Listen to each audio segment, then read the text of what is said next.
Rain did not fall. It pressed down. Cold. Relentless. Punishing. Northern Europe, late 1944.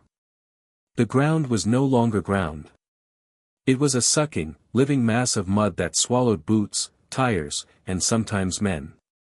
Rivers had swollen beyond their banks, fed by weeks of rain and melting snow. Bridges lay shattered, twisted into the water like broken ribs. To the German High Command, this weather was salvation. Rivers were not just obstacles. They were walls. And walls bought time. Time to regroup. Time to dig in. Time to survive. They believed the American advance would slow. That armor would stall. That infantry would pause. That commanders would wait for engineers, for weather, for orders. They believed wrong. Because George S. Patton was watching the rivers. And Patton did not see barriers. He saw opportunities. The map. Inside a dimly lit command post, a single bulb swung gently from the ceiling. Its light crawled across a massive map pinned to the wall. Blue lines. 3 of them. The Moselle. The Saar. The Rhine. Each marked as a natural defensive line. Each labeled, in German doctrine, as unpassable under pressure. Patton stood motionless. His riding crop rested against the map, tapping once, twice, 3 times. Officers around him were soaked, exhausted, hollow-eyed. They had not slept properly in days. Their uniforms smelled of mud, smoke, and cold fear. One of them spoke carefully. "Sir, intelligence confirms German armor regrouping east of the Moselle. They've destroyed every major crossing." Patton did not turn. Another officer added, "Engineer estimates are conservative. We're looking at days. Possibly a week." Patton's jaw tightened.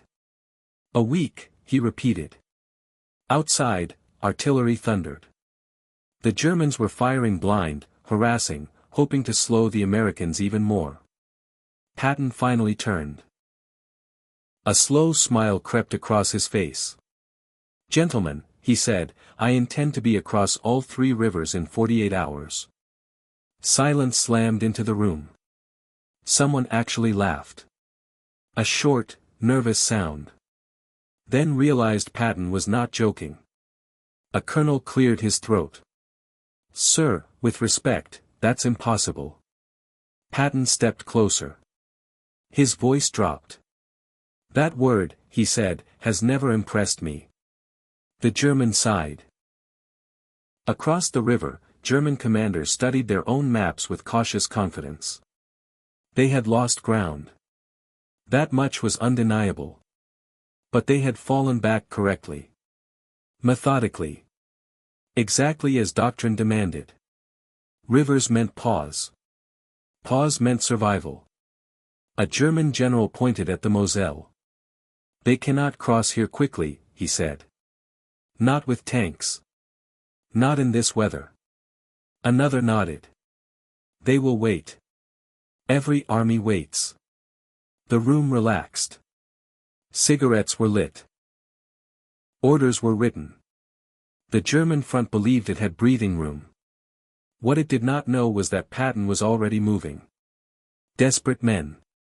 American infantry crouched in muddy foxholes along the western bank of the Moselle. The river was swollen, black, violent. Water slammed into debris. Trees.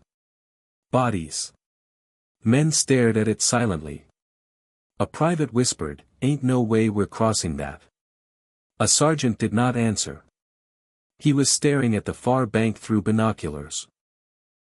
He could see muzzle flashes. Bunkers. Wire. Death, neatly arranged. Rain soaked their coats. Cold gnawed fingers numb. Rifles were wrapped in cloth to keep mud out of the actions. These men were exhausted. They had marched, fought, and bled for weeks without pause. And now the river waited. Then the order came. Prepare to cross. Tonight.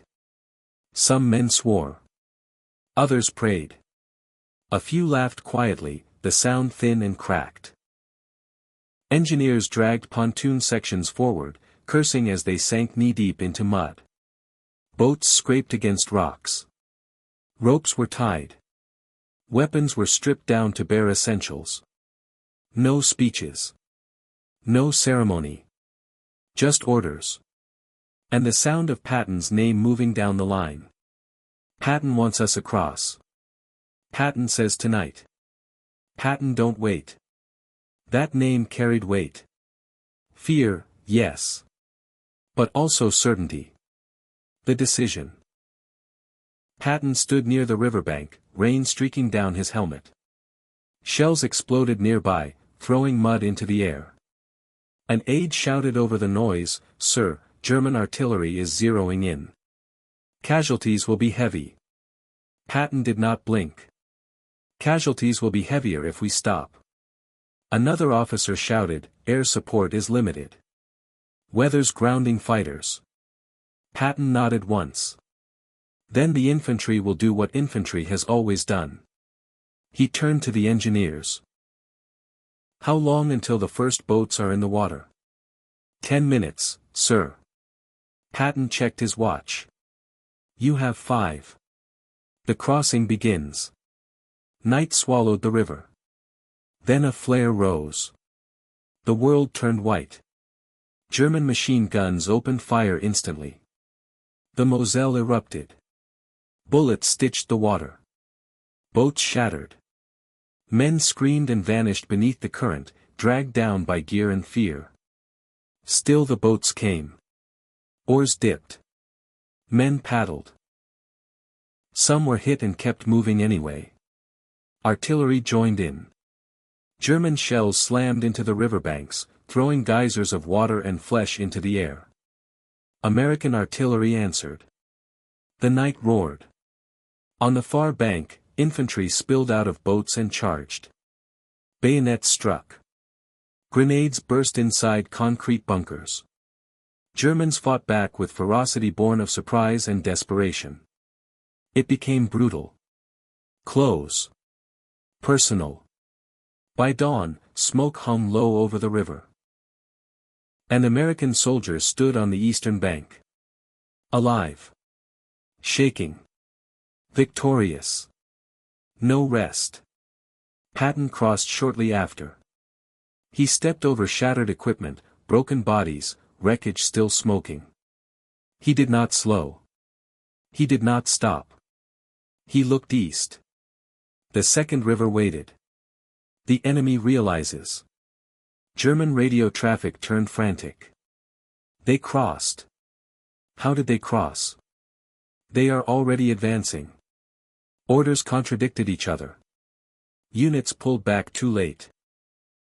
Some never received orders at all. The German front began to fracture. And Patton pressed harder.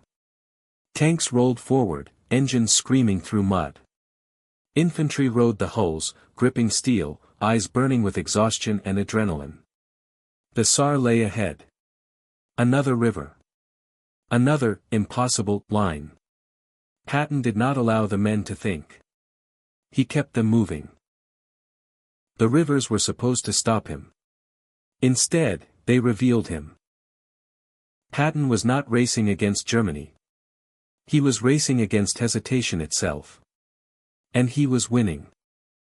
The Germans believed the worst was over. They were wrong again. Because Patton did not stop after the Moselle. He accelerated. The second line. The Saar River curved across the land like a blade. Wide. Cold. Controlled by elevated ground and overlapping fields of fire. German artillery sat dug into hillsides. Infantry occupied stone villages turned into fortresses. This was where the German command intended to halt the Americans. They had reserves here. They had depth. They had orders to hold at all costs. And they had time. Or so they believed.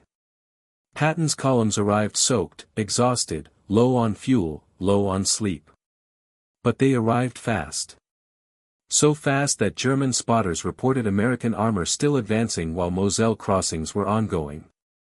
One German officer stared at the report. "That's not possible," he said quietly. It was. No time to dig in. American units did not pause to consolidate. They did not wait for perfect lines. Patton ordered multiple crossings. Everywhere. At once.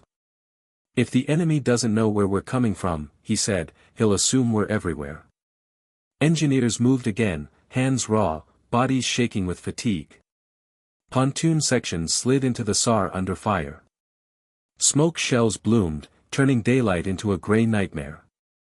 German gunners fired blind, guessing, hoping. Patton rode the front. Shells landed close enough to spray his vehicle with mud. An aide shouted, "Sir, you're exposed." Patton snapped back, "So is the enemy." Desperate men, again. Infantry moved through water chest high. Some lost footing and disappeared, dragged downstream. Others grabbed them, hauled them back, pushed forward. Machine gun fire tore through smoke. Men fell. Others stepped over them. There was no cruelty in it. Only momentum. Tanks fired directly into German positions, muzzle flashes lighting up ruined villages. Buildings collapsed inward, burying defenders. German counterattacks formed hastily. They were shattered by artillery. American guns did not stop firing. Barrels glowed red. The Saar fell by nightfall. Again. The German command breaks. German headquarters drowned in reports. Enemy armor across the river. Communications failing. Units withdrawing without orders. A general slammed his fist onto a table. This should not be happening. Maps were redrawn in panic. Lines erased. New ones sketched further east. Each one weaker than the last. Patton's spearheads were already moving toward the Rhine. The final river. The one that mattered. The Rhine. The Rhine was more than water. It was symbol. The last natural shield of Germany. The river of songs, myths, and centuries of defense. German doctrine said it could not fall suddenly. And yet, Patton was racing toward it like a man possessed. American reconnaissance reported something extraordinary. An intact bridge. Still standing. The German demolition charges had failed. Patton did not ask questions. He did not wait. The moment.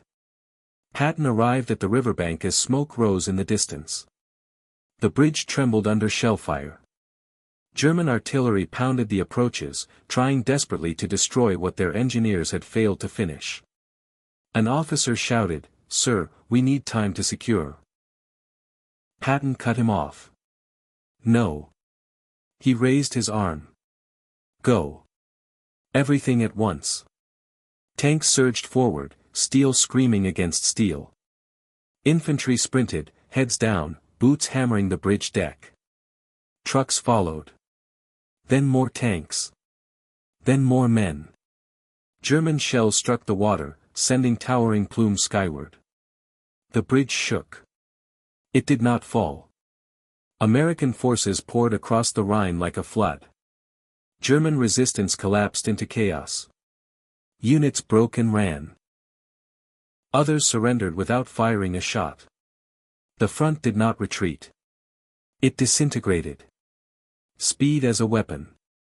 Patton did not slow after the crossing. He expanded the bridgehead instantly. Artillery crossed. Armor spread outward. Encirclement snapped shut around German units still trying to reposition. Fighter bombers screamed overhead, striking roads and columns. German retreat turned into rout. Patton spoke over the radio. "Keep moving. Do not stop. The enemy is done." And for once, it was not bravado. It was fact. The cost. The fields were littered with wreckage. Burned vehicles. Broken guns. Bodies left where they fell. American medics worked without rest. Engineers collapsed where they stood. Infantry slept sitting up, rifles still in hand. Patton walked among them. He said little. He did not need to. They knew what they had done. They had crossed what was not meant to be crossed. The Rhine had fallen. And with it, something inside the German army broke beyond repair. What had once been a front line was now a memory. The aftermath. German units east of the Rhine woke to a nightmare. Orders no longer made sense. Maps no longer matched reality. Commanders no longer trusted reports. American armor was already behind them. Columns that should have retreated instead found themselves encircled. Roads clogged with vehicles. Horses. Civilians fleeing in panic. Artillery abandoned where it stood. A German officer stared through binoculars at an American tank cresting a hill far behind what he believed was the front. His voice cracked. They're everywhere. They were not. They were faster. Patton unleashed. Patton pushed his army like a blade driven deep. No pauses. No defensive posture. No waiting for perfection. Exploit the break, he ordered. Relentlessly. American tanks charged through open country, bypassing resistance, leaving pockets of Germans isolated and doomed. Infantry followed, clearing towns, capturing stunned soldiers who still clutched rifles but no longer believed in victory. Artillery rolled forward non-stop.